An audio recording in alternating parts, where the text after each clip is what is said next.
This is ContraZoom, where we go back and forth about film. I'm your host, Dakota Arsenault. Today we have a very special Dispatch episode. Frequent guest of the show, Paulo Bautista, who hosts the Oscars Death Race podcast, had the fortune of attending the 63rd edition of the New York Film Festival. He saw 6 films and recorded an audio diary of his thoughts on those films, including Sentimental Value, No Other Choice, and more. I want to give a huge shout out to Paulo for sending these thoughts over, and I hope everyone here enjoys listening to them as much as I did. Take it away, Paulo. Hello, listener. This is Paulo Bautista of the Oscars Death Race podcast. It is October 11th, 2025 at about 11:15 a.m. I'm going to leave. I have to record this quickly and get going. As I did a couple of years ago, there's going to be an audio diary of my time at the 63rd New York Film Festival, located at the Lincoln Center. This year, I was unable to do press, mostly because I'll be going on a trip next week, and so I wasn't able to take time off from work to do press screenings. That said, I still really wanted to see. There was a lot of really good films at the festival this year that caught my interest, so I ended up splurging a little bit for a 6-film pass. So the next 3 days, the 11th, 12th, and 13th, I'll be watching 6 films total, 2 a day. A lot of movie watching coming up, so I'm going to do a really brief preview, and then at the end of every day when I come back, I'm going to go ahead and do an audio diary recapping the 2 films that I saw that day. So today, my overall schedule, today, starting the 11th, I have to leave in about 10 minutes or so that I'll be able to make it in time for Scarlet by Mamoru Hosoda. This is his newest animated film. That's going to be I'm going to be seeing it at the Walter Reed Theater at 12 p.m. A potential contender for animated feature film, premiered at Venice to a pretty long, I believe, ovation. Following up at 2:30 p.m., so I have a bit of about a 40-minute break in between. In the Francesca Biel Theater, I will be seeing Sound of Falling by Masha Slinsky. This is, I believe, Germany's entry to the International Feature Film Competition from 2:30 to 5:05 p.m. And then, so that'll be my first day, so about 5 hours of films today. Tomorrow, Sunday, in the afternoon, I'm going to be going back to see Resurrection at 2:45 p.m. through 5:25 p.m.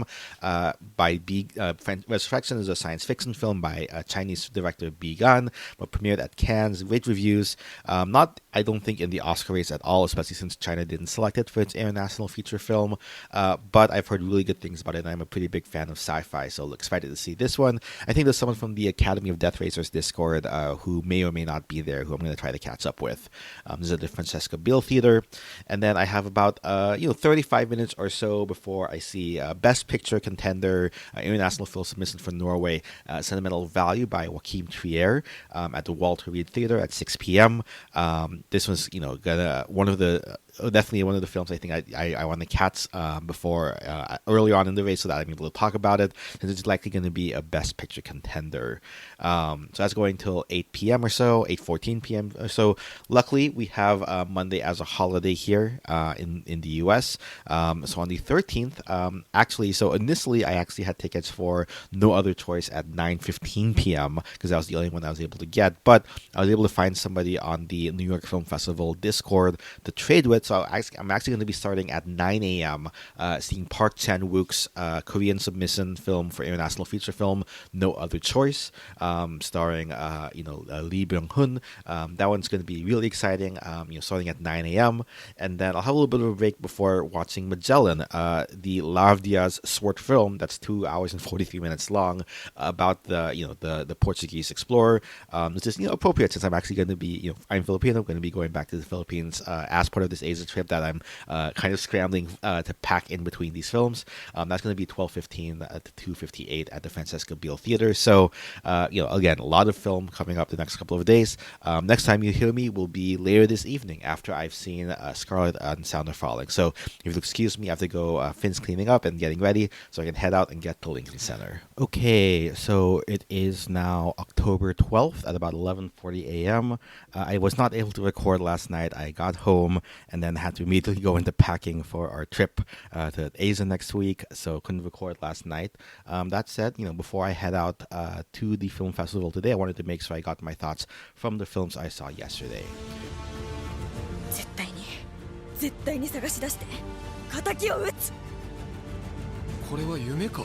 生きているのになぜ死者の世界に紛れ込む。知るか。そう信じたいだけだろ。なんなんだ。王女捕らえろ。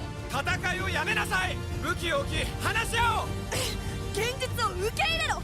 目の前を見ろ。いやまだ戦うのか。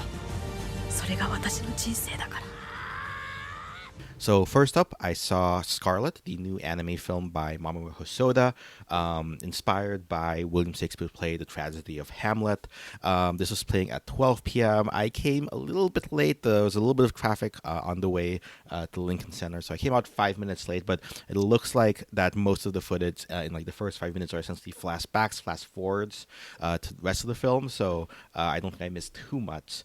So this one, you know, on various reviews from its premiere in Venice, didn't have like the best reception. That being said, I actually liked it a decent amount. I gave it a 4 out of 5 stars on Letterboxd. So without going into too much, you know, details, but you know, essentially the idea is that this girl Scarlet is a daughter of a princess, daughter of a king named Amleth.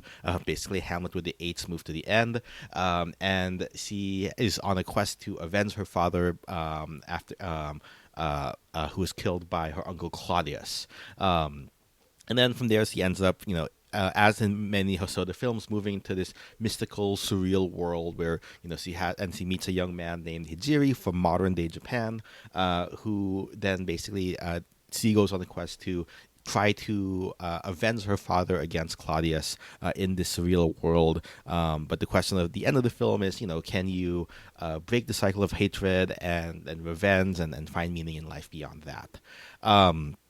So I think on one level, I can see how this would not be appealing because it doesn't necessarily do anything new narratively per se, right?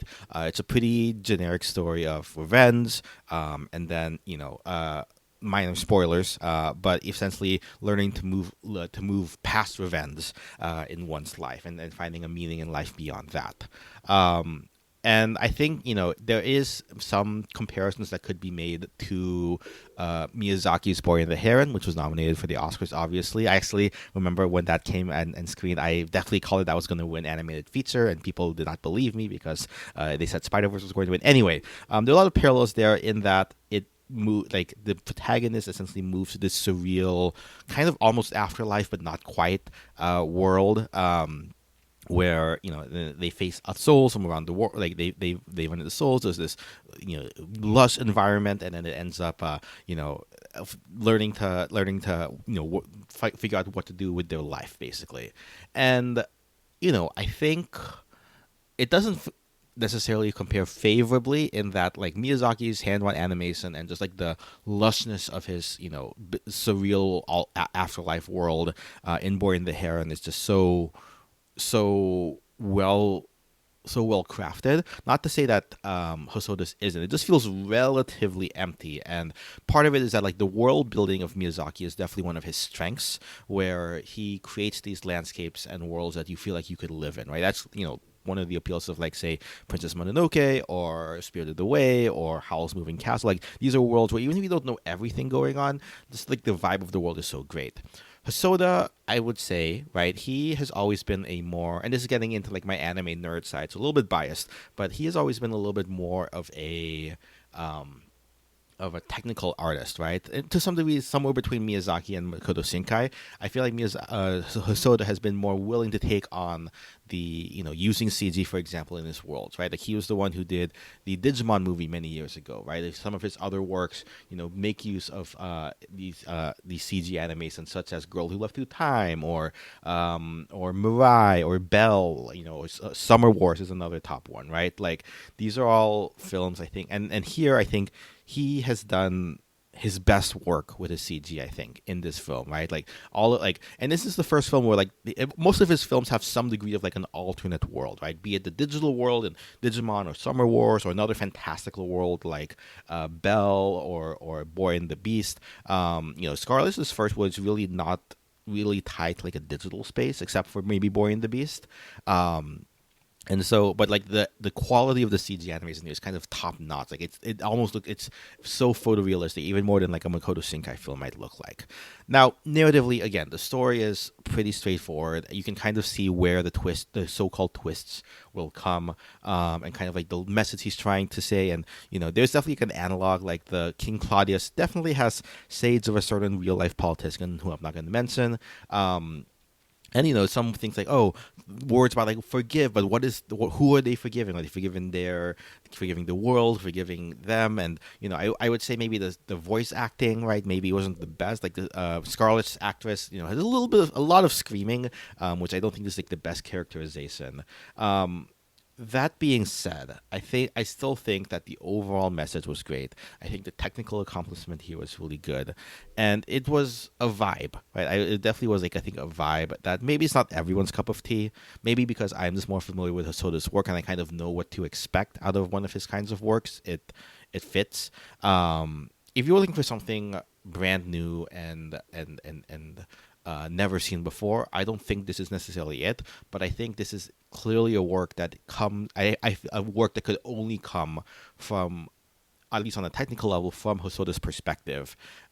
Could it have used some work in like the world building storytelling? Maybe, but I don't think that's necessarily what he's best at, right? I think, and I do want to shout out, like, there's this one quote in there that I really enjoyed that I think is like a message we could all take. When the world is so bad and kicks you down, the worse it is, the more you want someone to trust and believe. And I think, at the end of the day, even though it's kind of cheesy, I think that's like a really good sentiment to have. So yeah, I think those are all like the notes I've taken down for Scarlet. I'm giving it a 4 out of 5. I think just given the relative lack of competition for the animated feature category, that it's probably going to get nominated. But I think I wouldn't be surprised if it misses. I don't think it's for everyone, but it definitely was for me.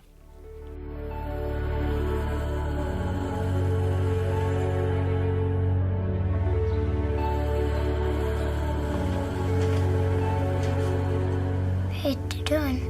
Das ist Alma. Sie sieht ut wie du. Vielleicht ist ihr Jäsen über Jon.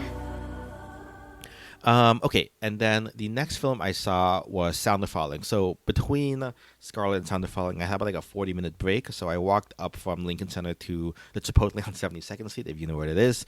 Got a burrito, rushed back, made it to the Francisca Beale Theater. Was able to find like the only seat in like the not the very front row, but like maybe like 3 or 4 rows back in that theater that was like in the center, no one was sitting in, and. Okay, so Sound of Falling is Germany's entry to the Oscars this year. Premiered at Cannes, directed by Masa Slinsky. And basically, the concept, it follows 4 girls, Alma, Erika, Angelica, and Lenka, from different periods of Germany's history, right? Before World War I, after World War II, during the 1980s in East Germany, during modern day, earlier 20th century. And they live all in the same house, like in the rural countryside, near a farm. And kind of like it. I don't know if there's a plot. I think that's the thing here, right? It's not a film where it's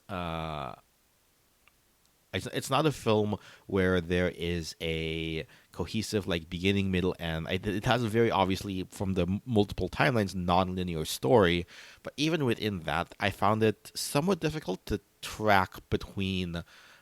Even within a certain timeline, what the overall thing. I think toward the end it got a little bit clearer, but even then, I mean, I will say, like, I maybe from the burrito I ate, and maybe from like it being kind of crowded and muggy that day, that it was. I definitely, I think, dozed off. It didn't help that the film has a rather slow, almost hypnotic pace to it, so definitely like dozed off. I think once or twice toward like in the first half or so. I think it's a technical accomplishment, right? Having what Slinsky set out to do. I think it looks very gorgeous. There was definitely some shots, especially of like looking through keyholes or cracks in the door or whatever, that are really well done. I think really evocative. I don't know if it's like the clearest story. Like this, I feel like this is a film that will reward repeat viewings as you know what to look for and what to pay attention, like revelations that happen over the film, and then you go back and rewatch it and you kind of have a better sense of piecing together what is going on. I don't know if there's like a specific, again, not a specific plot or even like a resolution to anything per se.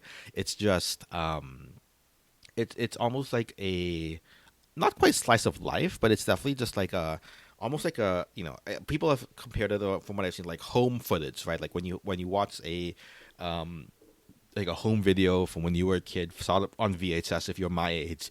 You watch it, and it's kind of like these disconnected stories, like, but you still kind of get a vibe of what life was like at the time. And there's no plot in a home video; it just kind of expresses what's going on, but from like a specific perspective.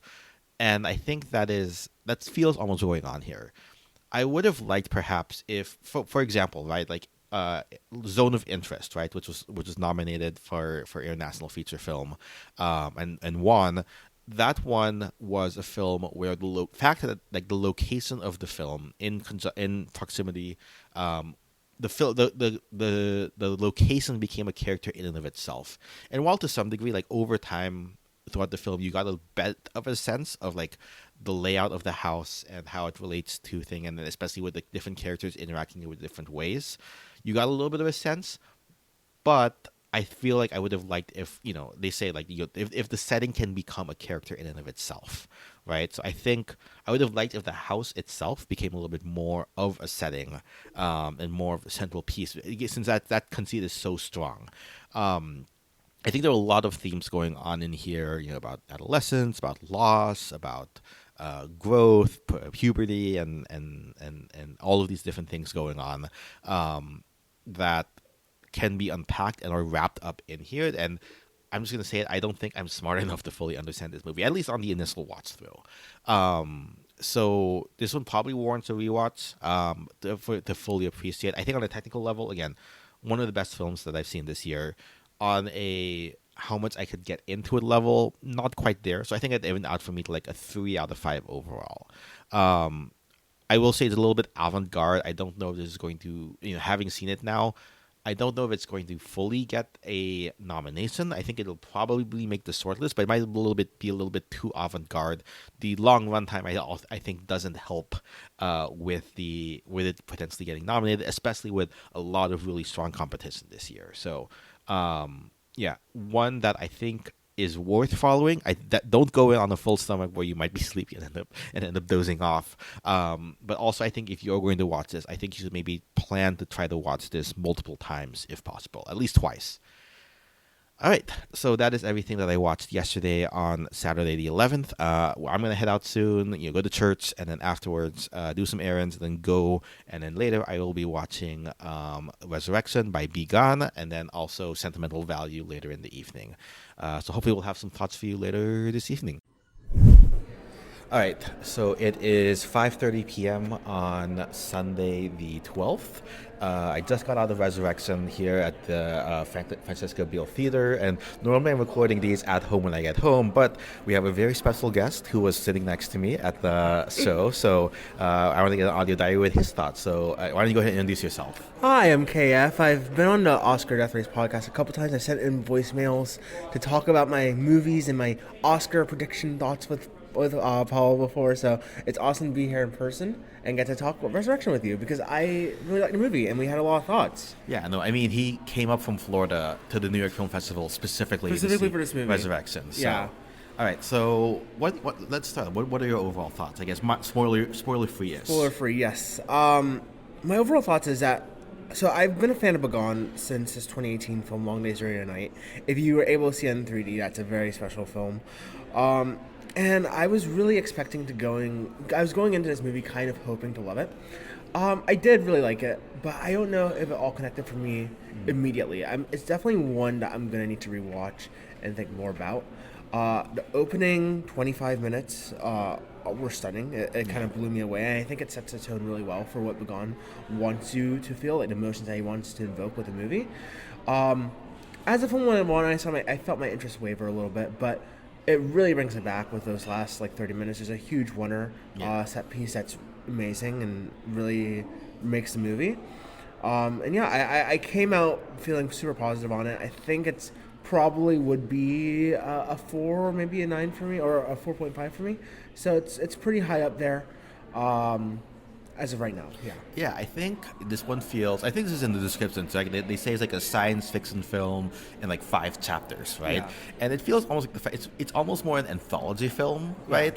Where there are like different types of films. So like the first film we mentioned, like the first one that's like probably one of the more engaging is like the silent film tribute, right? That's incredible. Incredible, a lot of really amazing production design and like kind of tricks of perspective and so on. Not just production design, but like almost every craft aspect is like pretty unique and stellar. Yeah. The cinematography is gorgeous. Like it's there's lots of mixture of black and white and color.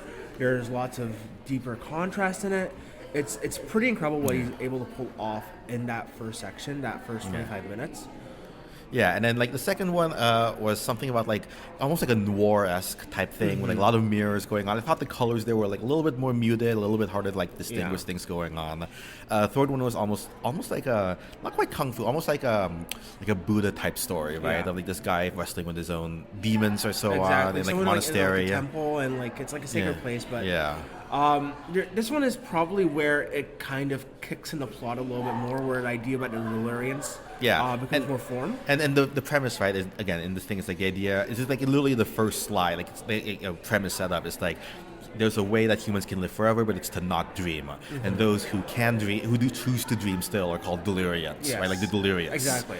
And so it's a question of, I guess like the broader theme that I'm picking up is something about like choosing to dream, choosing to have ambition, or something is something inherently human that, you know, almost like a candle. And there's a lot of candle imagery throughout, right? Of like melting wax, of like, you know, having this passion within you that chooses to that you can pursue, but it'll cause you to like burn out, right? Yeah. In fact, the melting wax that you bring up, it comes up many times in the movie. Yeah. Just like it cuts to it. It's almost directly related to the Delurians. There's usually a voiceover that's accompanies it. Yeah. The fourth segment was like this mentor-mentee Karate Kid type thing of like this kid with like cards or whatever. I mean, like it was like kind of like it was something about telepathy. I don't want to give too much away about it, but because I think that's actually probably a very special theme and very key to the Delurian aspect of it. But it's about like kind of like, you know, tricking the mind with cards, and I was kind of impressed with that. I found myself pretty engaged with the fourth story. Yeah, but then for me, my favorite was absolutely like the last one. This Wonder's is 30 minutes. It's set in like the dingy alleys of like this port town, might be like Hong Kong or something, set like at the turn of the millennium. Exactly. And like, you know, very vibrant reds, right? Like color design, and again a crazy Warner that like I'm like, how do they even like get this camera to move this way, right? And just setting everything up in Warner is like kind of incredible. So I was pretty impressed with that.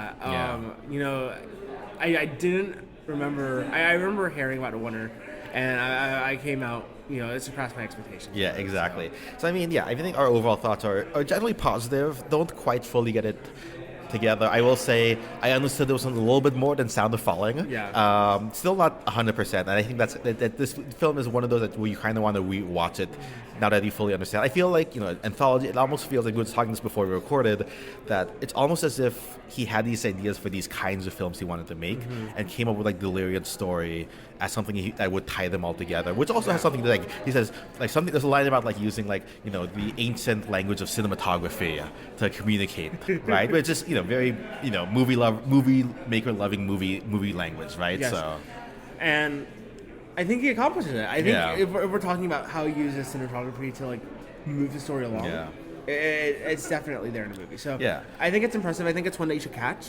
This would be a recommendation from me, KF. I think. I'll recommend it too. Though you probably want to, you know, it's a very long movie, so you'll probably definitely want to like set aside some time to think of and get some water, use the restroom if you're seeing it in the theater. And this is one where like I almost would like to like see this at home just because you can pause and like mull over each individual section. I think, right? Normally like one for seeing things in theaters, but I think this one could benefit from like an at-home viewing experience as well. But overall, I think this one's going to age very well. I think, though. No, I think it's going to be one that's going to be really well received over the years. All right. Thank you. All right, thank you for having me on. Of course. Always a pleasure. All right. We'll tune in later when I get home with my thoughts on sentimental value. Yes. All right. Thanks for coming on, KF. Of course. All right. All right, it is 9:58 p.m. on Monday, October 13th. Was not able to record last night when I got home from watching Sentimental Value because The movie ended around 8 p.m. Had to take about an hour, a little bit more to get home because I had to do some to pick up some stuff from Target on the way home. And then it was pretty tiring because I had an early day because originally I had a 9:15 screening for No Other Choice, but was able to find somebody to trade with me for the 9 a.m. screening. So I had to sleep early and then wake up early so I could take care of the dog before I left. Luckily, was able to make it on time for No Other Choice. But before we get to that, let's go back to sentimental value. This was the screening about 6 p.m. On Sunday evening for me. This is the Norwegian submission for international feature film, directed by Joachim Trier, starring Renat Reinsiv, as well as Stellan Skarsgård and numerous others, including Inga Lilliet and Elle Fanning, following the fractured relationship between an acclaimed director and his two estranged daughters, especially when he tries to make a personal film about their lives. My father is a really good director, but he's a very difficult person. We can't really talk.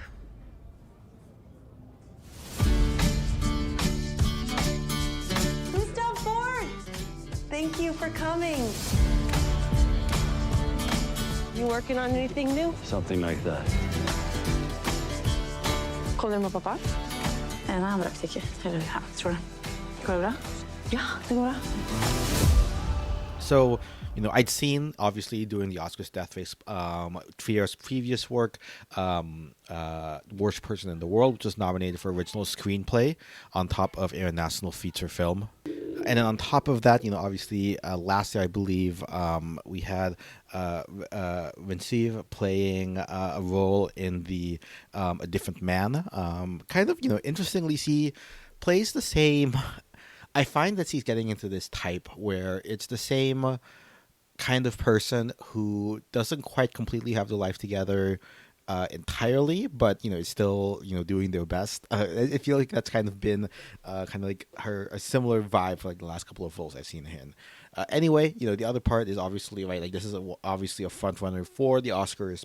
Many people are saying it's probably going to be nominated for Best Picture and probably Reinsiv for Best Actress, Skarsgård for Best Supporting Actor, and some even saying 2 supporting actress roles for Lillias and Fanning.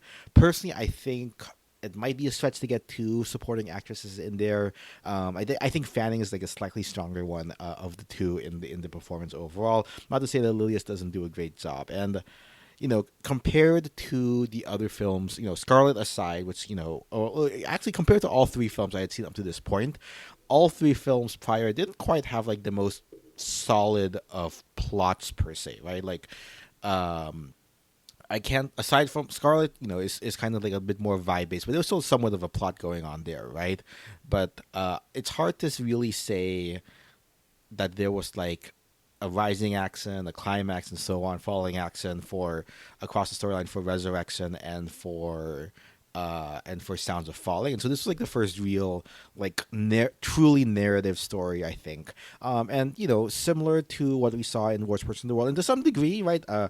Trier's work reminds me a lot also of Noah Baumbach's in the way in that they both essentially tackle through mostly just talking between the folks on screen. Like there isn't like drastic action that takes like in an action film or something, right? Like there's no like things happen, characters do things, but it's mostly done through their words and interactions, and the story essentially dissects and dives into these complicated relationships between people, right?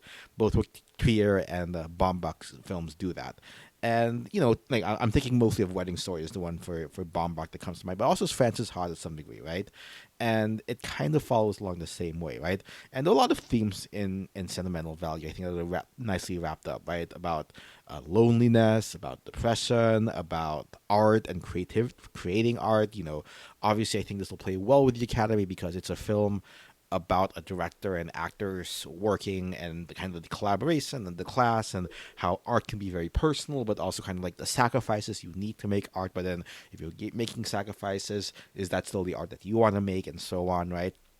And then where does a film come from? Does the story come from you? Who are you writing it for? And so on, right? Like there's a lot going into this film that is, frankly, I would not, I definitely think of everything going on in here, even above the acting. I think the screenplay is really the strongest part of this film. Not to say that the acting is not great. Of the acting, I think Skarsgård does the best. I think. I don't know what I feel on the conversation on whether or not he should be lead actor or just supporting actor, because in a lot of the way the story is, in my mind, about him primarily. Obviously, about him and the relationship with his daughters. I feel for me, it centered on him the most, because there were large parts of it where it felt not large parts, but for some sizable parts where Renat's character Nora kind of like wasn't in the picture, and it was more about his relationship with his eldest daughter, played by Lily as Agnes, right, and his relationship with Elle Fanning's character, Rachel Kemp, right. I feel like that was the most gripping part of the story here. So any case, I think I gave this one. Let me just check my list again. I believe I gave this one 5 out of 5 stars. So yeah, I mean, this was easily one of the best films I've seen of the year so far. But somehow it only got better, which is a nice transition to the next day. Today on Tuesday or Monday, where I woke up to get to the 9 a.m. screening of No Other Choice, and this is one that I've been looking forward to. Right, Park Chan Wook. I kind of remember watching Old Boy, where that was like over 15 years ago at this point, like a college freshman, and was in the background really. So I wasn't really like truly, and I wasn't really I wouldn't have called myself a cinephile at that point, like really paying attention to the details. A Handmaiden, which I saw at the Lincoln Center when it came out in its US release. That one blew my mind when I saw it. And then, of course, This Isn't to Leave, which, I will never forgive Mubi, really, for botching that, what should have been an easy slam dunk international feature film nomination. So of those that I'd seen, right, I would say No Other Choice is, obviously the comparison people will make is to, if you haven't seen much Korean film, is The Parasite. It's about working class struggles and kind of social commentary. But frankly, if you've seen a lot of Korean film, which my wife being a big K-drama fan, I have seen kind of in the background a bunch. There's always something about like social structure and class in a lot of Korean cinema. So that's not anything new per se, right? Anyway, No Other Choice, just to get into it real quick, is, it's a satirical black comedy thriller, written, produced, directed by Park Chan-wook, right, of the films I mentioned, based on the American novel The Axe by Donald Westlake, starring, of note, Lee Byung-hun, who is probably best known as the frontman from Squid Games, right? Premiered at Venice, got a lot of acclaim, and then it won, I believe, the International People's Choice at Toronto International, or yeah, I think it did. Yeah, at Toronto International Film Festival. So basically, follows the story of Mansu, played by Byung Hun, who is a working man who's been in the people industry for 25 years. Due to restructuring and acquisitions, he gets laid off. Over a year later, he's been working kind of dead end jobs to scrape by. An opening opens up at another paper company, and then he gets paranoid about the chances that there might be other people looking for the job. So he goes to try to eliminate his competition, saying he has no other choice to provide for his family, right? So obviously, right, like from there you can kind of tell it's a critique on the nature of capitalism and how we're all kind of in this rat race to go against each other, and the lengths that people will go to support and maintain their lifestyle and so on. And there's a lot going on in here, right? I mean, okay, just to put this out there, this is easily the film of my year that I've seen so far. Honestly, I just from what I've seen, I think this would win. I wish this would win Best Picture. In a just world, Lee Byung-hun would get Best Actor nominated. Son Ye-jin, who plays his wife, would be Supporting Actress. Park Chan-wook would get a director and screenplay nomination, obviously international feature film as well. Heck, you could even say stuff for like editing and cinematography as well. There's just some really crazy shots and evocative shots that Park Chan-wook does here. So yeah, I mean, this is probably his most accessible film, in that, like, The Handmaid's Tale or The Handmaiden, just essentially like a triptych story about, two lesbian lovers in Joseon, Korea, and kind of like the weird twist that, the way the story is told 3 times over from different perspectives, that just blew my mind, frankly. This Isn't to Leave is like this thriller that's kind of like a little not quite open-ended, but like, not as fun per se, right? Like there's some really wacky hijinks. There's just some imagery that I saw in the trailer for this. I'm like, how the heck does all of this fit in? And it makes sense when you see it in the context of the film, but just like the characters he puts together, the scenarios he puts them in, the reactions to them all, like they all feel very fleshed out, very realistic, but also almost like a Saturday morning cartoon for adults in a way, right? And obviously, Old Boy is obviously a classic, but the subject matter is like a little bit out there for some folks, right? So this is probably the most accessible that Park Chan Wook has been, and I think that's maybe to not as like not necessarily what I not that it's not what I expect from him, but it's definitely more in line with I think what more mainstream audiences would expect.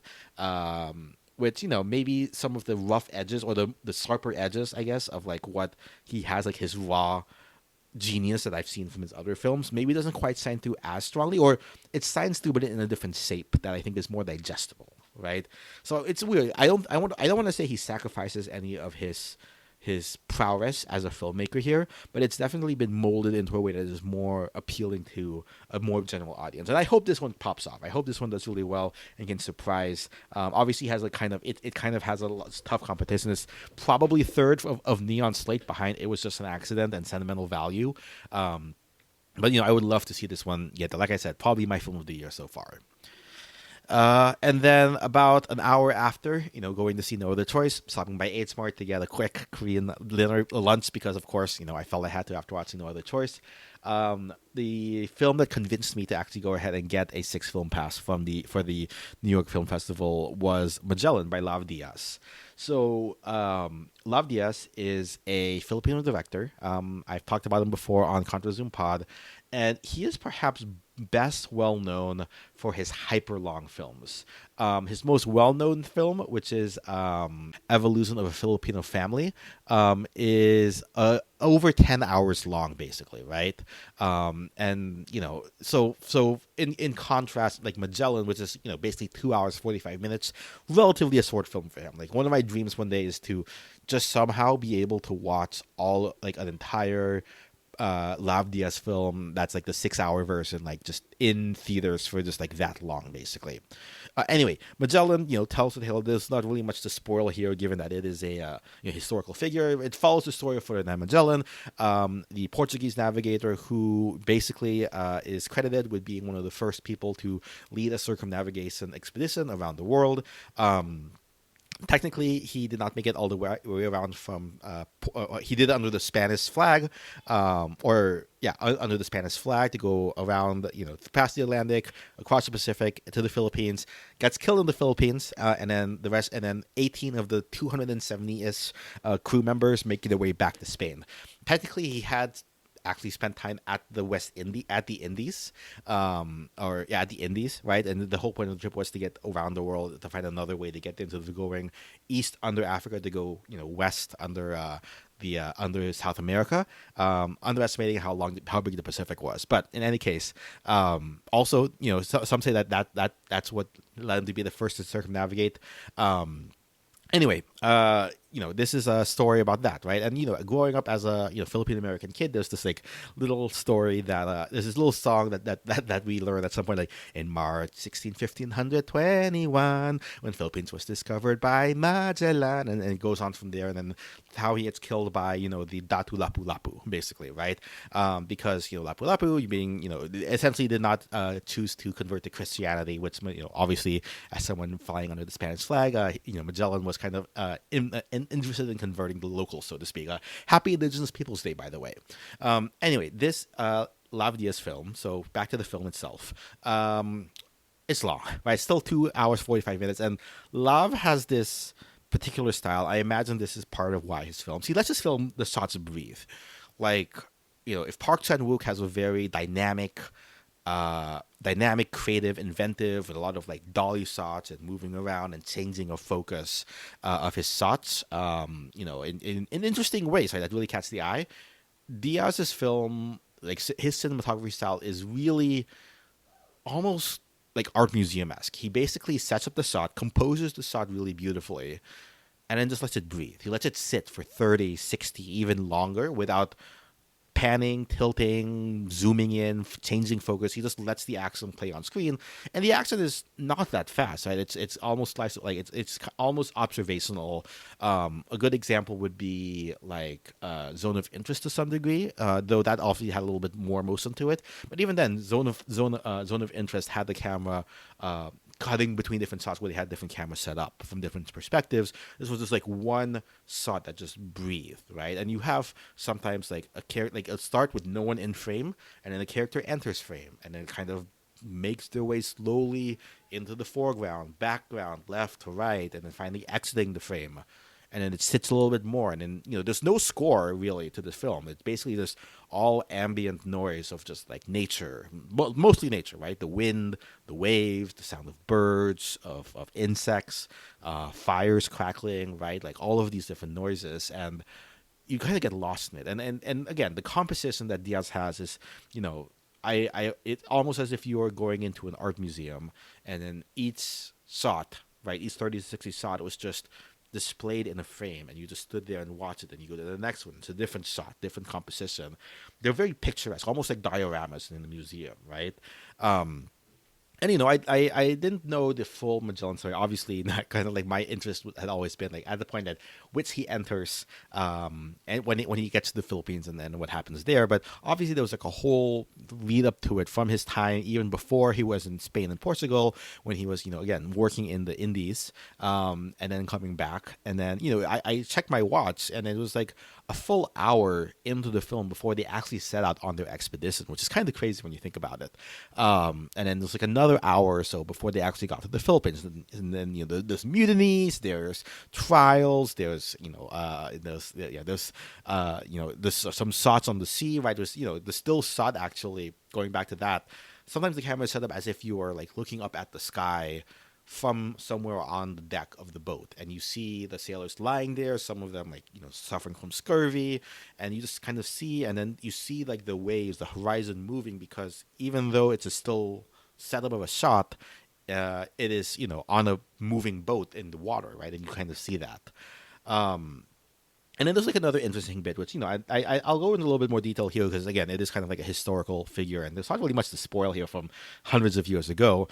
Basically, most accounts of Lapu-Lapu of Magellan come from his essentially his assistant, who had kept a diary. Was one of the 18 folks who made it all the way around back to Spain.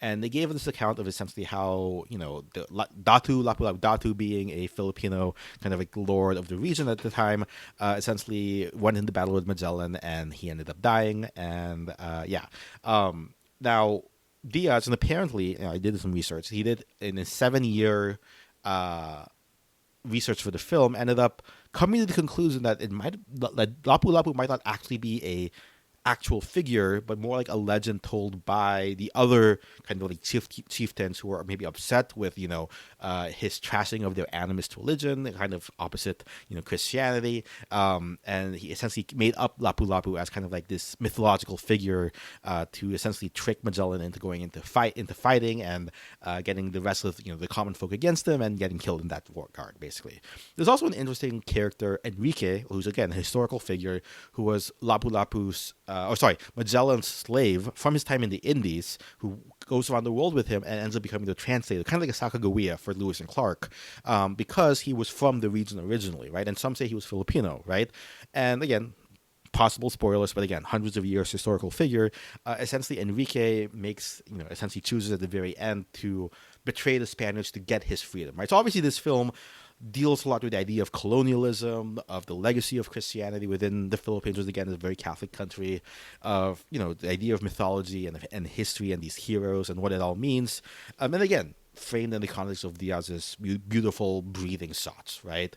Again, happy Indigenous Peoples Day, everyone.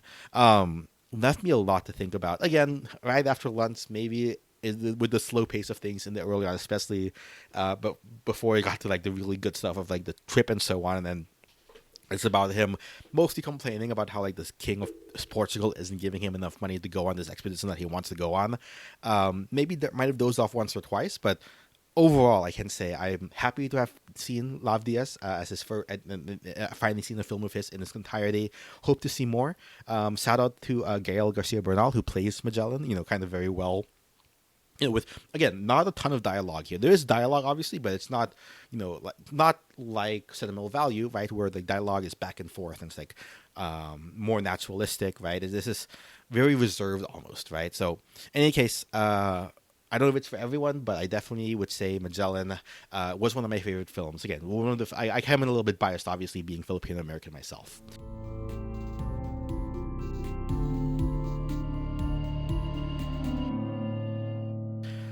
Anyway, to recap my thoughts on the New York Film Festival, my number one film, No Other Choice, as I mentioned, that's probably my film of the year.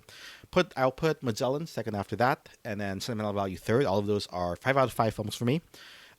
Scarlet, again, bit of an anime fan here, but I'm a big fan of Hosoda, so I'll give that a 4 out of 5. Resurrection, by B. Gunn, a little bit esoteric, I would say, but had some really striking visuals, especially that oneer at the end.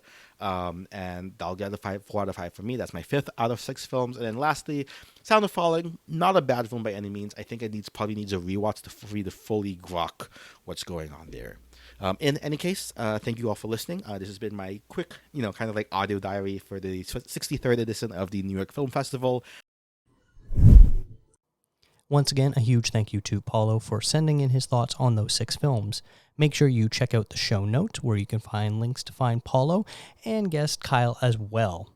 This has been a That Shelf podcast. Visit thatshelf.com for more great film discourse. Follow the show on Instagram, Threads, and Blue Sky at ContraZoomPod. Did you see anything during the New York Film Festival? Leave a comment on Spotify or send us an email. Thank you to Eric and Kevin Smale for the theme music and to Stephanie Pryor for the logo design. If you like to listen to podcasts on YouTube, we do post all episodes there as well. And if you really like the show, consider tipping us on coffee. Thanks for checking us out.